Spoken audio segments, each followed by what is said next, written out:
Christ the lord. ఈరోజు దేవుడు మనకిచ్చినటువంటి వాగ్దానం ఏంటంటే కీర్తనల గ్రంథము 27వ కీర్తన 6వ వచనం. ఇప్పుడు నన్ను చుట్టుకొని ఉన్న నా శత్రువుల కంటే ఎత్తుగా నా తల ఎత్తబడును. ఆమేన్.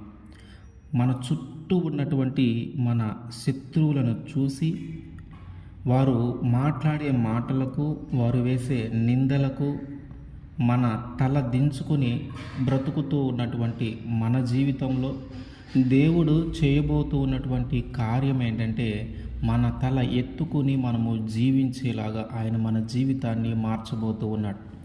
మన శత్రువులు మనకంటే పెద్దవారు కావచ్చు, మన శత్రువులు ఒక అధికారం కలిగినటువంటి వ్యక్తులు కావచ్చు, మన శత్రువులు మన మీదే ఒక అధికారిగా, వారి క్రింద మనము ఒక పనివారిగా ఉన్నటువంటి వ్యక్తులైనను కావచ్చు. వారి పక్షమున ఎవరైనా ఉండనే, కానీ మన పక్షమున యేసుక్రీస్తు వారు ఒక్కరుంటే చాలు. వారు వేసే నిందలను బట్టి మనం తలదించుకొని పరిస్థితి వచ్చినా, వారు చేసే అవమానాలను బట్టి మనము తలదించుకొనివలసిన పరిస్థితి వచ్చినా, వారిని ఎదిరించలేక మన శక్తి, మన బలము, మన బలగము సరిపోక వారిని ఎదిరించలేని క్రమంలో వారి ముందు మనము తలదించుకోవాల్సిన పరిస్థితి ఏర్పడినా, ఈరోజు దేవుడు మన పక్షాన ఉంటూ ఉన్నాడు కనుక ఆయన అంటూ ఉన్నటువంటి మాట ఏంటంటే, నీ శత్రువుల కంటే నీ తల ఎత్తుగా నేను చేస్తాను. వారి ముందు నువ్వు తలదించుకోవాల్సిన పని లేదు. వారి కంటే కూడా వారి నిన్ను తల ఎత్తి చూసేలాగున, వారి ముందు నువ్వు తల ఎత్తుకుని జీవించేలాగున నేను చేయబోతూ ఉన్నానని. యేసబ్బు గారి జీవితంలో జరిగిన సంఘటన కానీ మనము చూస్తే, ఆయన బానిసగా అమ్మబడిన తర్వాత పోతీఫర్ ఒక ఇంటిలోకి ఒక పనివాడిగా ఏర్పాటు చేయబడ్డాడు. ఆ పనివాడిగా ఏర్పాటు చేయబడినప్పుడు ఆయనకి దేవుడు తోడుగా ఉండటాన్ని బట్టి ఆ ఇంటి యజమాని అభివృద్ధి చెందుతూ ఉన్నాడు. దీనిని చూసి ఆ ఇంటి యజమాని ఆ ఇంటి అంతటి మీద ఆయనని అధికారిగా నియమించాడు. ఎవరిని? యోసేపుని. ఆ ఇంటి మీద అన్నిటి మీద అధికారిగా నియమించినప్పుడు ఆ పోతీఫర్ యొక్క భార్య అతని విషయంలో తప్పుగా ప్రవర్తిస్తూ ఉంది. ఆ యోసేపు గారు ఆమెని చాలా దూరంగా పెడుతూనే తన జీవితాన్ని కొనసాగిస్తున్నటువంటి సమయంలో ఒకానొక సందర్భంలో ఇద్దరు ఒక చోటికి రావాల్సిన పరిస్థితి ఏర్పడింది.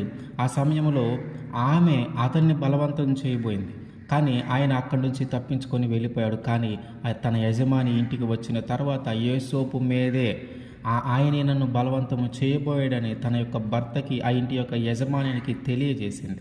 అప్పుడు యోసేపుని ఆ ఇంటి యజమాని అంటే పోతీఫరు, ఆ ఇంటి యజమాని అయినటువంటి పోతీఫర్ ఆయన తీసుకొని చెరసాలలో వేయించాడు. ఇక్కడ శత్రువు ఎవరంటే ఆ స్త్రీ, శత్రువు ఎవరంటే ఇంటి యజమాని భార్య, శత్రువు ఎవరంటే మనం ఏ ఇంటిలో అయితే పని చేస్తూ ఉన్నామో, మనం ఎవరి క్రింద అయితే పని చేస్తూ ఉన్నామో మన పైన ఉన్నవారే మనకి శత్రువులుగా ఉన్నటువంటి సందర్భం. మన జీవితంలో కూడా అంతే. మనం ఎవరి క్రింద అయితే పని చేస్తూ ఉంటామో వారే మనల్ని ద్వేషిస్తూ ఉంటారు, వాళ్ళే మన మీద లేనిపోని నిందలేస్తూ ఉంటారు, వాళ్ళే మనల్ని అవమానపరచాలని చూస్తూ ఉంటారు, వారి చేతిలో మనము చిక్కబడేలాగా చేయటానికి, వారి మాట మనము వినేలాగా చేయటానికి అనేక విధాలుగా మనము చెయ్యని తప్పులను కూడా మన మీద వేస్తూ ఉంటారు. దేవుడు అంటూ ఉన్నాడు, ఇట్లాంటి వాళ్ళందరి చేతిలో నుండి మనల్ని ఆయన విడిపించబోతూ ఉన్నాడు. మన శత్రువుల కంటే మన తల ఎక్కువ ఎత్తులో ఉండేలాగా ఆయన చేయబోతూ ఉన్నాడు. తల ఎత్తుకుని జీవించేలాగా చేయబోతూ ఉన్నాడు. పోతీఫరు తన యోసేపు గారిని జైల్లో వేసిన తర్వాత, ఆ చెరసాలలో వేసిన తర్వాత అక్కడికి ఒక ఇద్దరు వచ్చారు. ఆ ఇద్దరు వ్యక్తులు కూడా రాజు దగ్గర పనిచేసే వాళ్ళే. ఆ రాజు దగ్గర పనిచేసే వాళ్ళలో ఇద్దరికి ఒక కళ వచ్చింది, చెరొక కళ వచ్చింది. ఆ కళల యొక్క భావము యేసోబు గారు వారికి తెలియజేశాడు.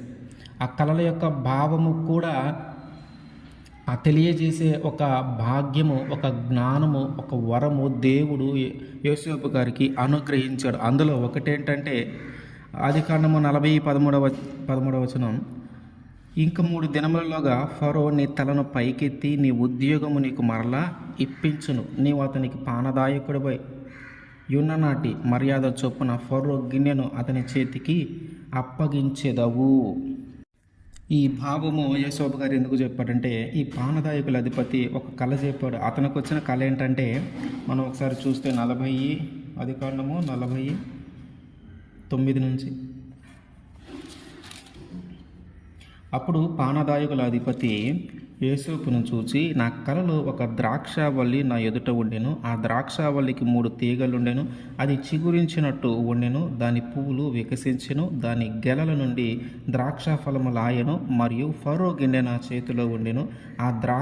ఆ ద్రాక్ష ఫలములు నేను పట్టుకొని ఫరో గిన్నెలో వాటిని పిండి ఆ గిన్నె ఫరో చేతికిచ్చితినని తన కలను అతనితో వివరించి చెప్పాను. అప్పుడు యోసేపు దాని భావమేదే, ఆ 3 తీగలు 3 దినములు, ఇంకా 3 దినములలోగా ఫరో నీ తలను పైకెత్తి నీ ఉద్యోగము నీకు మరలా ఇప్పించును. నీవు అతనికి పానదాయకుడివై ఉన్న నాటి మర్యాద చొప్పున ఫరో గిన్నెను అతని చేతికి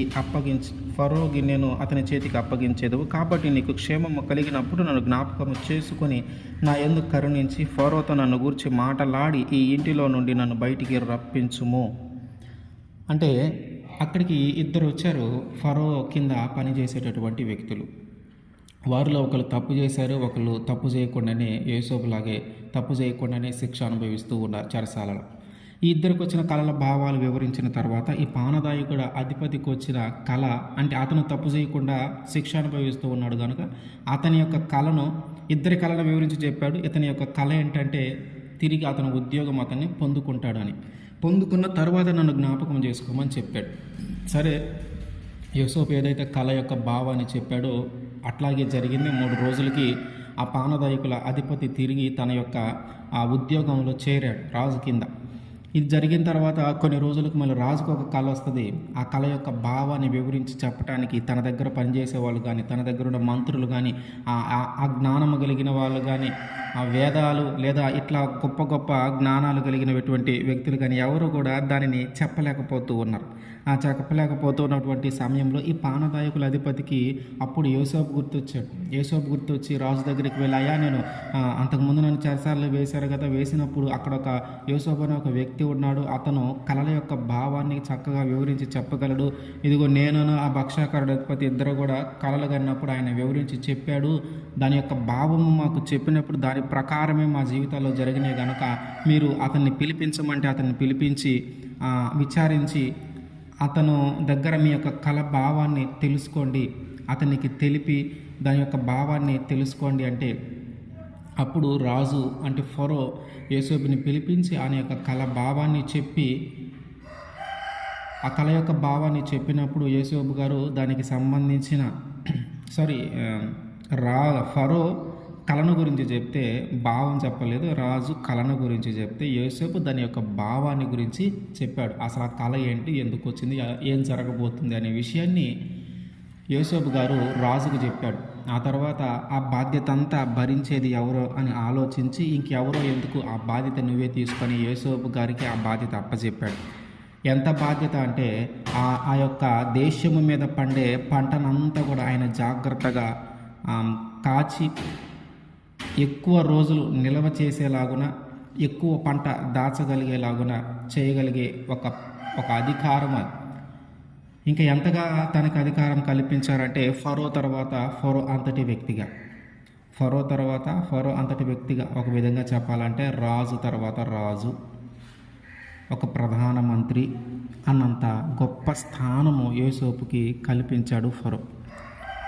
ఇక్కడ మనకు అర్థం కావాల్సిన విషయం ఏంటంటే శత్రువు లేనిపోని నిందలేసి చెరసాలలోకి పంపిస్తే దేవుడు ఇప్పుడు అదే శత్రువు ఇంటి మీదనో ఆ శత్రువు ఉన్నటువంటి దేశము మీద కూడా అధికారిగా నియమించాడు యోసేపుని. ఇప్పుడు ఆ శత్రువు కంటే కూడా తన యొక్క తల ఎత్తబడినట్టుగా, తాను ఎక్కువ అధికారము పొందినట్టుగా, తాను ఆ దేశమును మొత్తాన్ని పరిపాలించే స్థాయిలో ఉంటే ఆ పరిపాలించబడే స్థాయిలో ఉన్నారు ఇప్పుడు ఈ యొక్క పోతీఫరు ఇంటివారు. పోతీఫరు భార్య లేనిపోని నిందలేసి అవమానపరచి చెయ్యని తప్పుకి చెరసాలలో వేయించింది. ఇప్పుడు ఆ ఒక్క ఇంటినే కాకుండా ఆ దేశము మొత్తము మీద అధికారము ఇచ్చాడు దేవుడు. అంటే మన శత్రువులు కంటే ఎత్తుగా ఆయన మన తల ఎత్తగలిగిన దేవుడు. మన శత్రువుల ముందు మనము తల దించుకొని ఉండవలసిన అవసరము లేకుండా చేయగలిగిన దేవుడు. మన శత్రువు మనల్ని చూసి అవమానపరచటానికో, నిందించటానికో, ఎగతాళి చేయటానికో ఆయన అవకాశం ఇచ్చేవాడు కాదు. మన దేవుడు ఎట్లాంటి వాడంటే మనల్ని తలగా నియమించేవాడే కానీ తోకగా నియమించేవాడు కాదు. మన దేవుడు ఎట్లాంటి వాడంటే మనము మన శత్రువులందరి ముందు తలదించుకొని ఉండవలసిన పరిస్థితుల్లో మనల్ని ఉంచేవాడు కాదు, కానీ మన శత్రువుల కంటే మన తల ఎత్తుగా ఉంచేవాడు, వారికంటే అధికారంలో ఉంచేవాడు, వారికంటే గొప్ప స్థానంలో ఉంచేవాడు. ఇంతకుముందు యోసేపు వాళ్ళ ఇంట్లో పనివాడు, కానీ ఇప్పుడు యోసేపు కిందే వాళ్ళందరూ పని చేయాల్సిన పరిస్థితి. యోసేపు ఏది చెప్తే అది చేయవలసిన పరిస్థితి. కనుక దేవుడు మన పరిస్థితులను ఆ విధంగా మారుస్తాడు. మన శత్రువును చూసి మనము భయపడకుండా, వారిని చూసి మనము తల దించుకొనకుండా, ఆ పరిస్థితులను బట్టి మనము తల దించుకొనకుండా దేవుడే మన తలను ఎత్తుతాడు. దేవుడే మన శత్రువుల కంటే మన తలను ఎత్తుగా ఉంచుతాడు. ఆమేన్.